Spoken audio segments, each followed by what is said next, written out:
Hi guys, this is Utkarsh and welcome to That College Page. In today's video, we are going to talk about the different ways to pay your university fees in the United States and why you should choose one and not choose the other, and we'll compare and contrast between all of them. So let's get started. First, let's start the first method to pay your university's fees in the US. All these methods, okay, before starting, all these methods are applicable whether you're in India or you're already in the United States, okay? So you can apply for any of these methods. Just choose whatever suits the best to you, okay? So yeah, starting, let's start with DD, demand draft, okay? Pay via demand draft. So, being in India, we know about demand draft. You go to any bank, you take a demand draft. For example, Bank of India, Bank of Baroda. You write a demand draft, a check. You write a check of certain amount. Okay, and then it gets processed, and the money comes into whichever account you've written the demand draft for. The money will get deposited into that account. This is an old method, but it's an effective method. It happens, but it takes time. So, for example, similar in the similar case you're doing for university fees, okay? For example, you go into any university, let's say UT Arlington, just an example, okay? The fees are $10,000, okay?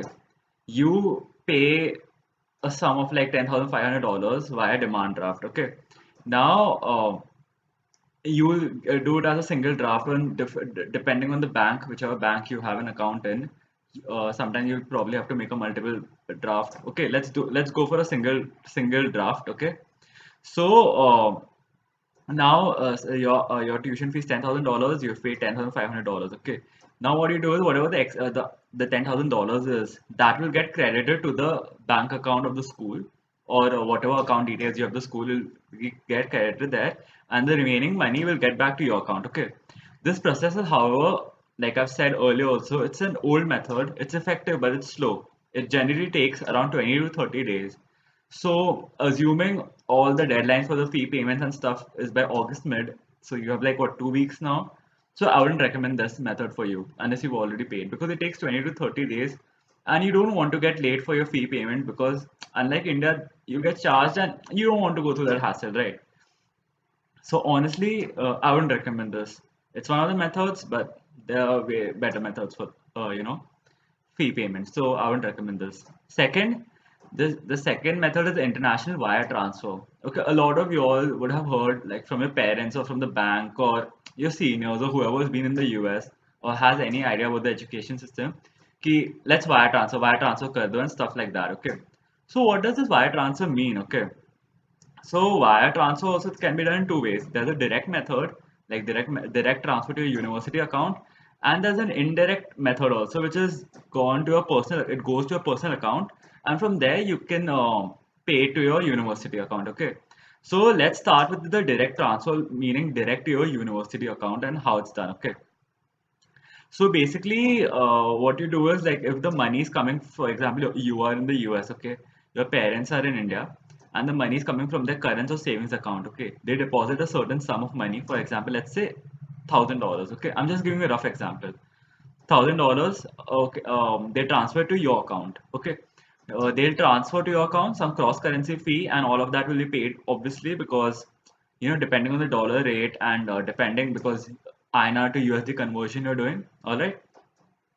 So now you can pay it, like you deposit the check and it gets credited there.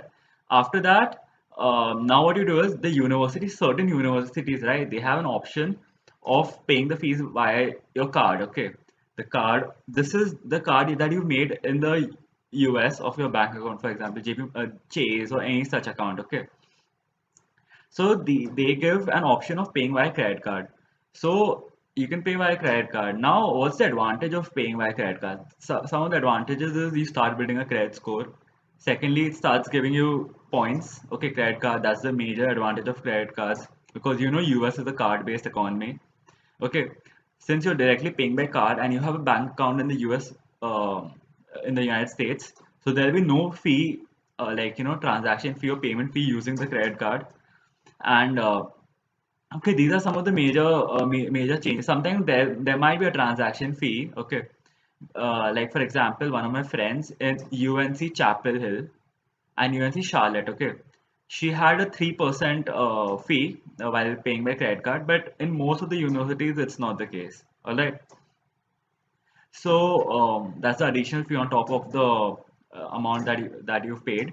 So that's one of the ways. Like for example, if your bill is $10,000 for a semester, okay. For example, $10,000. If there's a 2.85% additional fee on the $10,000, that's $285. So the total sum you'll be paying was $10,285. That's still less than a lot of banks I see. Like if you send it from here to the university account, they charge certain. I've seen certain cases where a 3.5% cross currency fee is charged. So that'll be $10,350. So you still save around $70, right? So this direct transfer from your parents' account to your account and then paying by credit card is one method. Okay, then there's a method of same way a direct transfer to your account, and you pay by a check. Okay, so you can do that too. But I would prefer credit card over check because obviously the facilities and the advantages of paying by credit card I've explained to you guys.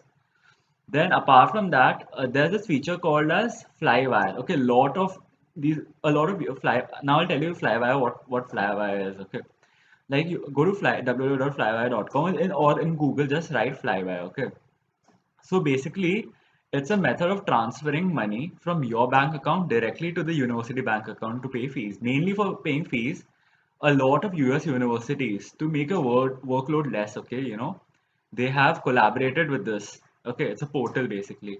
So what you do is you put in your details, you put in your university details, what semester, what's the fee. They'll do all the back end, they'll take everything into consideration, what's the dollar rate for the given day that you are, trying to submit and paying the fees and stuff like that.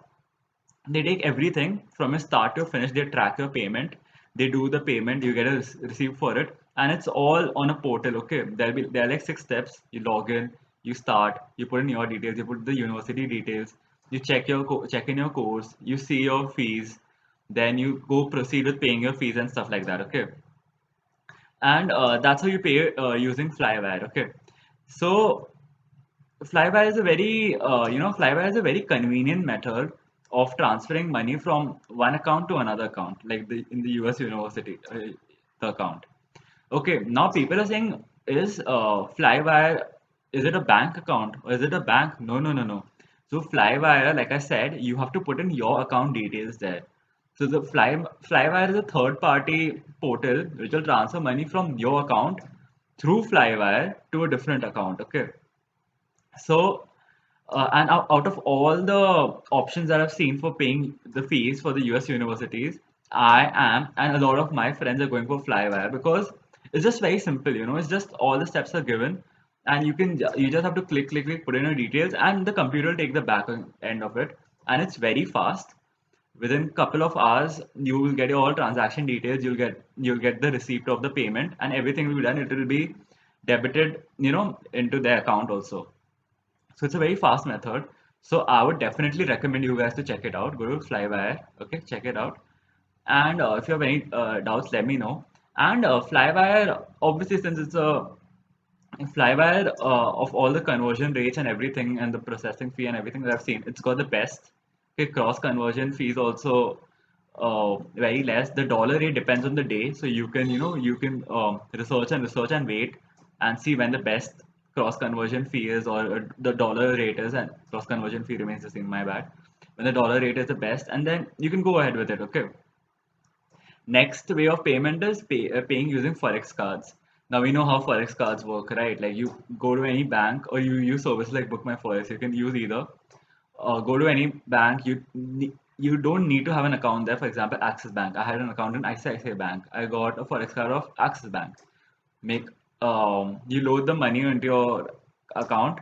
From there, you get you transfer it like INR to USD conversion. Transfer to your Forex card. You have prepaid Forex card. You can load it how many ever times you want.